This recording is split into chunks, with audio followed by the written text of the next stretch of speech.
Napure haute o maohi iora na tatu i tu tatu wharerer a marurumete i toto amir a mairutu i tine a na tatu te mai ta tatu mo upra.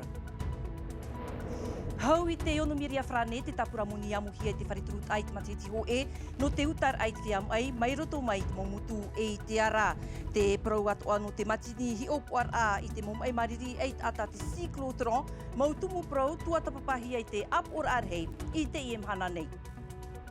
Mai te mo matiti atu awa puhara mai te pua te tumitera te mo haamau ar a amuhi e te haunui i te whenua nei, piti hanere piti ahuruma pē miria frane te tino muni te uhia e te hau frane i pori ne tia nei. I tuata, no te huru o te rewa watur e hia te orir a i te himene, whaanohia i te pumhana mhara, tarena hia te reira no ananhepo, e hi o me tato i ruto i te ene vea, na hea te whea ori, i whanhof ahau e yaratu no te prau, no te mau ahu, haru. E te paho pia o tēne vea humai harero tātou i papino no te whaari i tō matu pap e au tohi tito niwa musana o te amu atu i roto i te heiva no hitia a otera.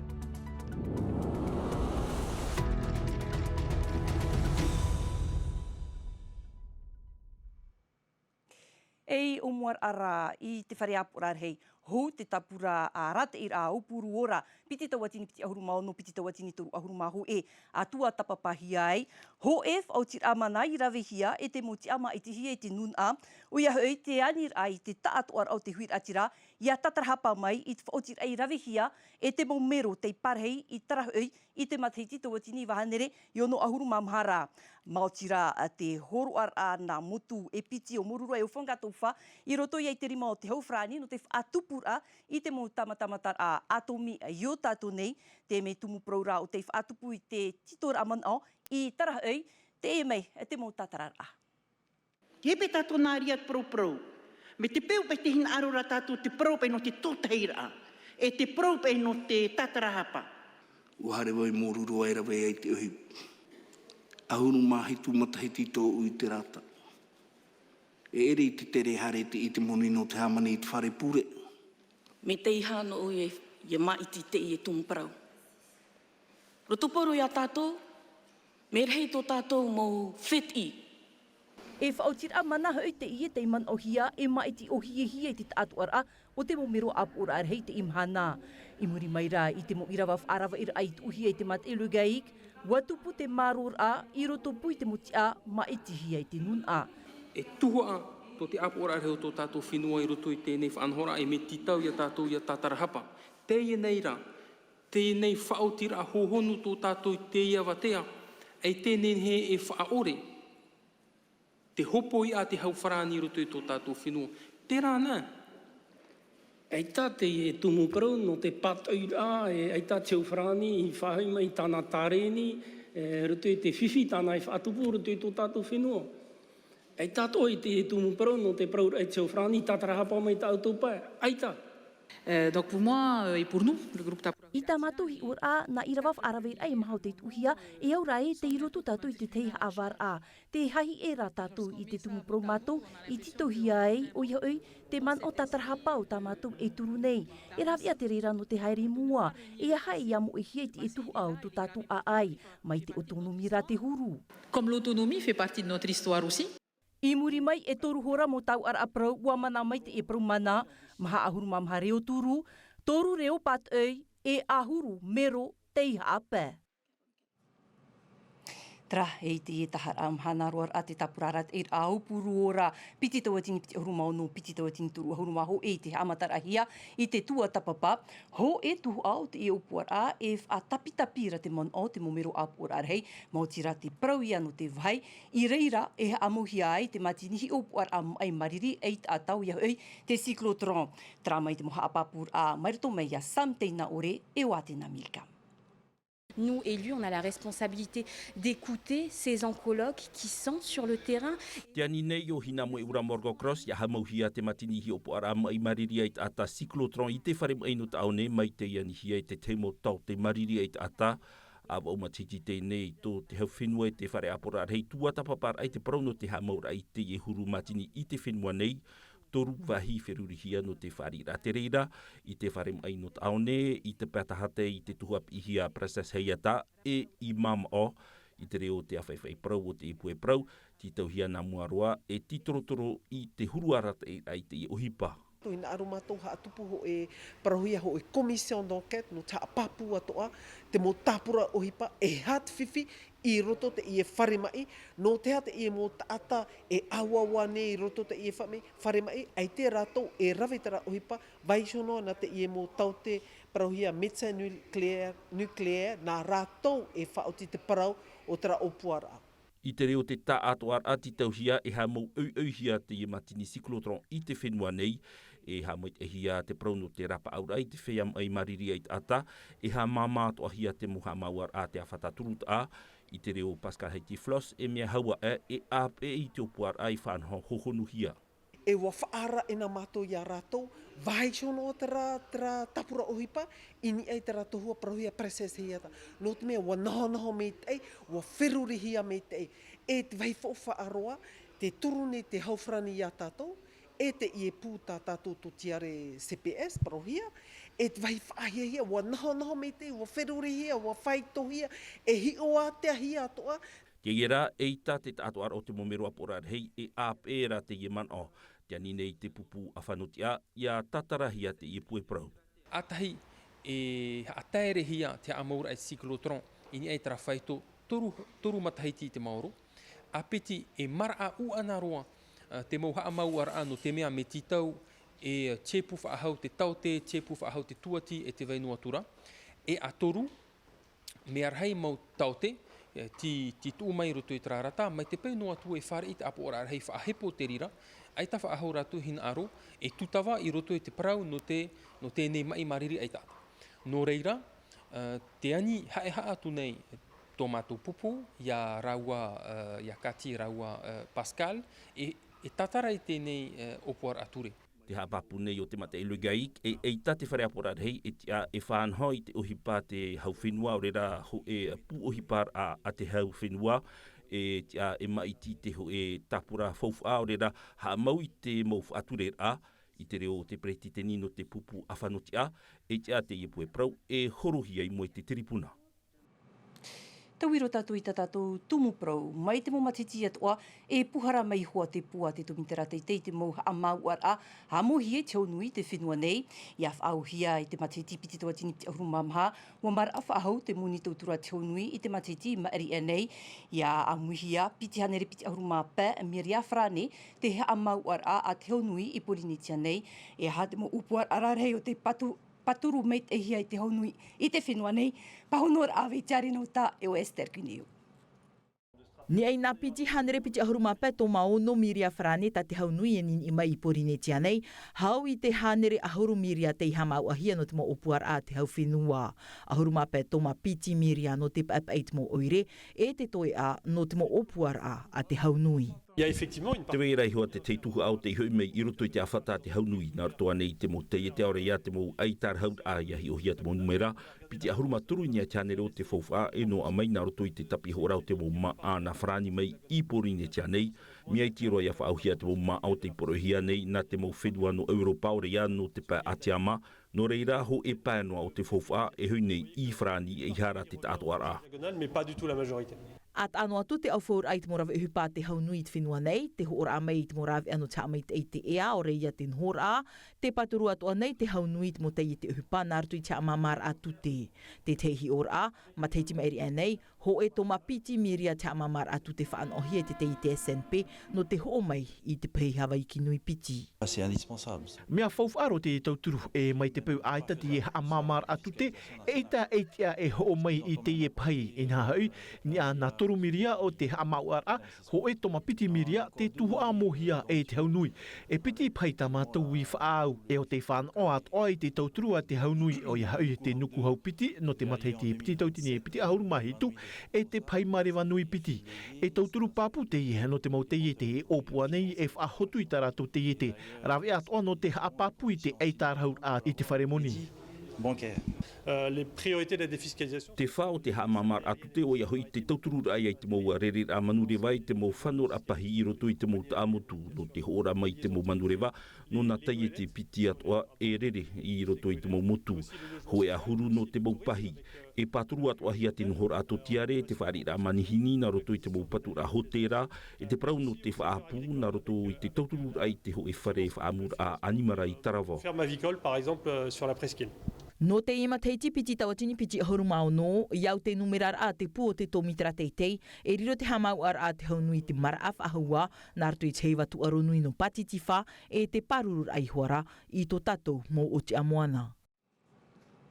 I roto i tatato api o te heiva, mai te reir apa o oto i te atu no te huro te rewa. Wa tur e hia te aru i orir ai te Himenef anohi e te pomhana mhara, e te maupupu ori, tamar i vaira o te maewa e o tamar i tautira. Tare na hia te rera no ananahei pō, e hi o mea tātou, nahea te whea ori i anhof ahauei, ia rato no te pro no te mo ahauaru, rarhau maha a Sion, mere te ato, te ap e roave te o rato ahi o mai. Ia vei una no te ahuaru o te whia ori, ai tātu taratu e rāp e te hamani taratu ahu i te teime hope ea. I mori mai rei te warhei te tur e rahie te aru i ori au ve te mo pupu, ti tau hia ratu e hamani a pif ahu i taratu mo ahu, i mua i te iewhiwhi, wa i mia tu ve tei i te tauturu. No te rei au te mo ahu e te ai hoi a whaapi te mo tiare, i te teime te hiohiara te api o te mo rauere o tā ue pipi pine pine nei. Ai tān ai whaapi te tātoar au te mo ahu a mai tā ue i te nei, te poera te i opui, e eri te mean henhe. E noa tu e watur e hia te mahana e pai umai te i mo pupu ori e himinin e te taua no tuata, ai taratu i haa paru noa e.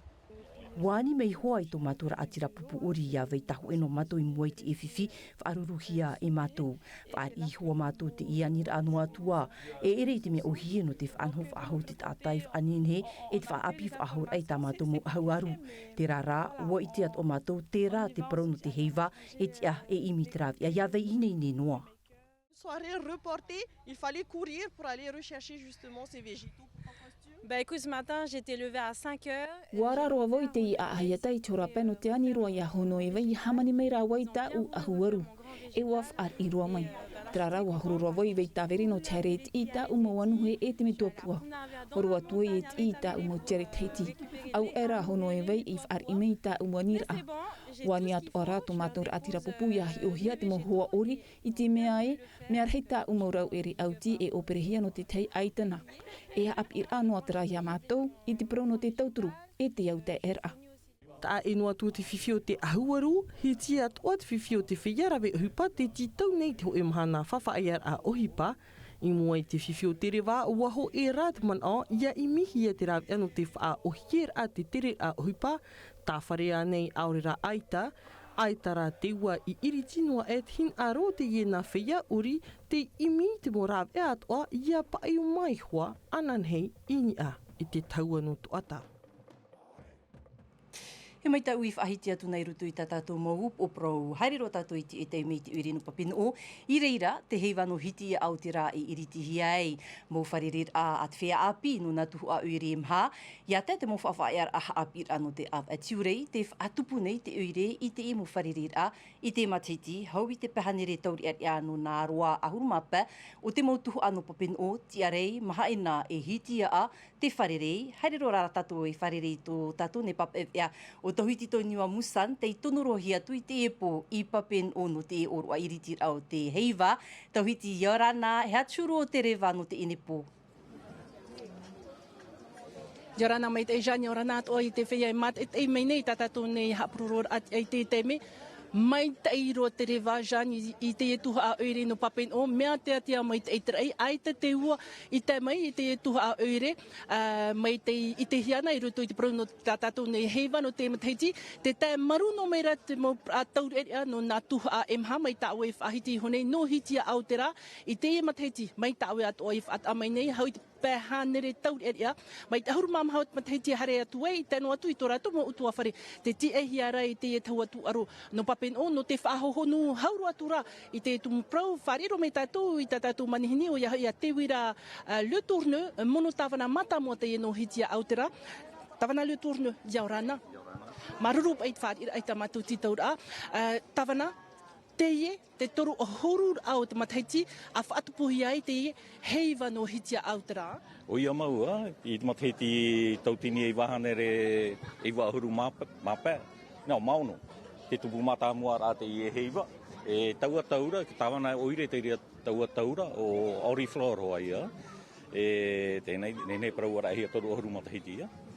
E tau area mataiti e te mei te mahana, e hat mei taui, aurerei ha mei te hia. E matamua ro warheitu te mau te e mo whare tau i te rei muri tau, e mo whare tiurei nene praua, mo whare tamara anei, mo whare hautira, warheiro ia tēnei ia. I taua mataitira, pene a mha e pā, e tēnei, wara e rohi e whaito ahurumahitu, ahurumawau mea wharea. E no tu tereira, e wharerei a te ie o te mo pratau e no hitia au te rei, ruto i te parau no te tuaro tereira hoa te whai tamatar amai. E, mit o mua rahoa, ua hina arohoa tapora oire taua taura, e taero me hoa te ie nei, whaafharerei, te mau taurerea, i roto nā tua oire e maha. Ia nene rato wharerei, tuaro anei, i roto rā te au taera, roto te au hoa rā. E at mo tuaro e whaatahia mai? Te weira hoa ia tu e rā popo, te pai rā popo, taora rā popo roto te te rea mau tuaro i whatahia. I te ie matahitia, warhei mai te whea hauti, te mau wharipapio, e hatua te mau maitei, arera te mau whanana te rā te whatahia i uri. I auru mamaha no te e tiurei, e tupu hua te porote rā at uire, te e ho titau ia te mau tātira e hare mai porote, whai te a rātou mua nuna, tēno atu te ie hoa ia mo tuhu a uire toa hare mai nei hauti te ie mopo, e rau atua ti te mau whanhora. I roto atua te mau wharerere atawhana, te nā ohi ara aru era te vera te te mau tauri erea, no te area ma te tīwa ahorora, te riro mai i te mhana e rauti, tōna aura, nā rato e aua hati nei te mau tauri erea api. O ia, promau te rea, i tō mua rā mai te ie heiva, e taurerea no ia e rātou. E te enei wariro mai rātou e rauti, nā rātou e hapora te e mo taurerea i te e tau. E ne prau e hupa mai te ie mo, te ie heiva. Te teino wira a hopea tawna e hat morav e tau toi tu mai in hait matati me ere nei ua whiwhi te tei motor ar hei te tupu i te hopea au te e wharerer e hat morav e tat apor a eure i tu mai. Ua whanho ia me hoa ia parau no te mutoi hoa ia nā muaroa, ua parau ia mai rātou e whaia moro mai, ia pa imitra mo matahitira e te moro ua whaoti. Te weira te rea pā, te weito ara te pā o te mau taurerea, te e mau taurerea hue te e mau matahiti mēria nei, ua tamata mātou e whaao mai a rātou i roto i te e mau hautira, mai te wharirora e a rātou e rauti. E rauti, e tapiri rātou peo te e mau rauti teito, i eite rātou chopo ia o te i e uhipa, ia whatupu te e mo heiva. No te mea, i eite rātou e ere te uhipa hauti. Maruru mai te tāwana no te poto o tātou teime no te arui, maruru mai te wharirei tā mātou titaura. Tra ia hoa here mā, te mau praurir api, enen hei prau atu mai one atu i te taua no papeno. E haamata te iritira o te oroa iritira i te hora o no te awha piri atu i te hora hitu. E porote mai te mau pratauri eria mai te taua wahi tapera apre o, tomo mai e ruto i te whartu aro. E haamata tua i te oroa iritira, muri mai te temo hauti te whaat o hia. Traia jan, te temo prauri api no papen o nei. Maruru me te tohiti tau niwa musanta no atu i tāu e manihini, no te mo haapapura ai tātu iei porur. Ai a tupu me te ie heiva no hitia a o te rā. Homa, te rero a tātou i te e teimene i raro mat e te hauner a ni au, te i te tei i te teitu e whaahupahia nei i ruto i te momotu. Whaahupat o hia ona i ruto i te parau no te tataur a ia tupuan a te heiva. I huahine, pā maupupu e mahat ata te tatau atu i te i hepeto mai maari anei. Wa amu i te whia arawihi i taua mhanara, tumu parau te i e whainenehia mai e Jessica Duse. I te omoar aihua, ai taho enoa o hipa e whaatopupu i te wherurira o te ye mo mamatat au i roto i te ye whanhor ati tauhia te vita e ten henhi o te raver a mahatau a ianihia na e te pupu, te paua, te hap e, te o ini e te taupo o, e ara e nenhe ho enoa e hape e whaatere i te puputa atoa. E roto i te tataura te viti e ten henhe ra hoa i o te haunera. I hapa ia mea witi noa ai tera men henhe. Whanhora o te tataura, e hauni nā mua te pāua. Te oti rā hoa tera mama e hauni te pāua. Te horo arai o nei ia te teino te hamatai tāna hape. E oti rā hoa te hape, horo ai no te o ini mene. E oti rā hoa tāna o ini mene, hari e ni te taupo. Houtu te biti e haafof at wahia te habiti o te hauner a e I te ye norto mai te mometuap ari fof a tupu na te iweiho hia mei e o ta te ye movheine e ta nei te rave. Me hamatara ene me ohia, apre moror a e tauna tu erima e reo e te tamani. No hia me te ine I te to'oe? No toi mo tupu na, mo metua. No mo piti mea. I pa mātou hia, te tato pra mamaru o.